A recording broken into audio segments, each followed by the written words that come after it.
Greetings, rebel scum! You may have heard there is a new Star Wars game on the way from Fantasy Flight Games.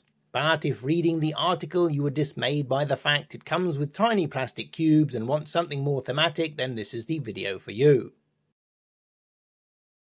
There are 3 token types included in this game: resource tokens, damage tokens, and the lone balance of the force marker. You can upgrade any or all of these you feel like. That is actually a really good question, particularly for a sub $40 game. Normally you upgrade the tokens because they are made of cardboard and will naturally deteriorate through handling, but not these plastic pixels. So you may want something more thematic. You might want something less fiddly and easier to count than a bunch of singles. Or you may need something larger that is easier to handle and more visible across the tabletop. It is easy enough to aim for the number included in the box.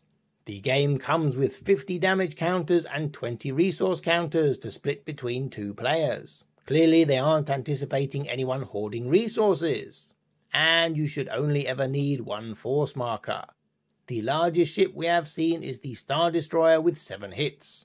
And there are several Imperial planets like the Death Star, Coruscant and Endor having 16 hits each. So 50 sounds like a good number. But don't forget you won't need 50 new tokens if you use multiples. A multiple or multiplier token is one which substitutes for more than 1 token by having a symbol or numeral on it. Sometimes these are larger to help distinguish them, and sometimes a token can have different values on each face, so instead of needing to remove and add different tokens, you may be able to flip them over instead. The best part of using numeral tokens is they're a lot quicker to determine the total value of tokens present, even with small numbers. Which of these is quicker to add up, for example? Having tokens with higher values or which are double-sided potentially means you need less of them, so you might be able to afford fancier ones. They can also take up less space as you don't want the special abilities of the ships or base cards to be obscured by damage tokens, either for you or your opponent. There is no reason you need to buy new special tokens to enhance this game. If you already play card games, you may have purchased third-party products for say Keyforge or Marvel Champions that you can easily reuse. Likewise, you can borrow the tokens from other Star Wars games.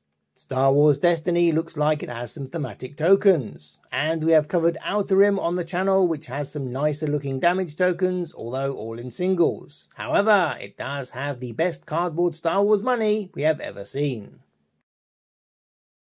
With any damage and force marker replacements, you do need to be careful of the size as they are placed on other components. But the resources tokens aren't. They are either in the common supply or in your pool. So you can get yourself some full-size Star Wars currency to really show off.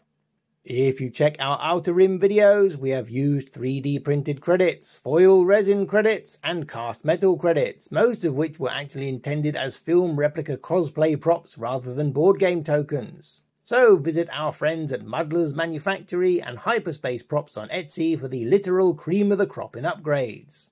Another thing we used were these generic metal sci-fi coins from the now defunct Minion games. But it looks like they might be available again from Just Games shop on Etsy. We use the 1000 credits bar as one resource as we think these are the most attractive.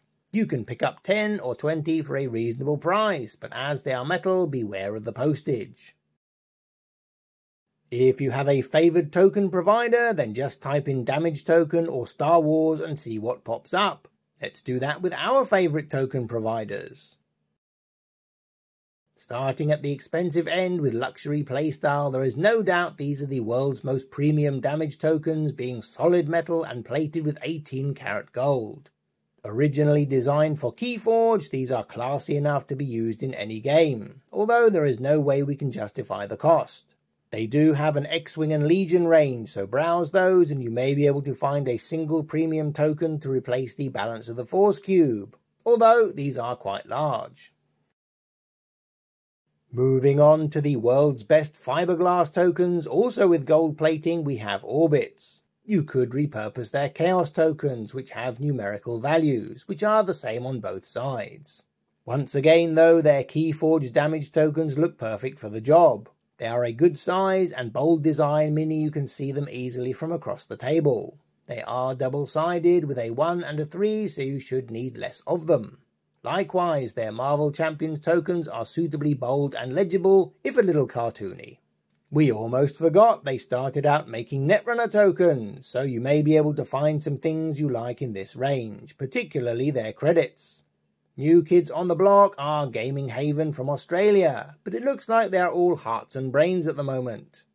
LCG tokens on Etsy make metal-backed glass cabochon tokens that are extremely durable and have a good weighty feel. They don't have anything futuristic, but if you had some of their charge tokens, they might work as damage markers. Finally, we come to the world's premier acrylic aficionados by the same token, who now have 8 bajillion products including complete ranges for Legion, Rebellion and X-Wing, so there must be something round here. Starting off with their Keyforge tokens, these double-sided generic-looking damage tokens are more than up to the job. But if you want something Star Wars, check out their Outer Rim range, which has full sets of themed currency in both black and mirror finish, as well as these double-sided damage tokens in red and black. The 1 and 2 values are probably as high as you need.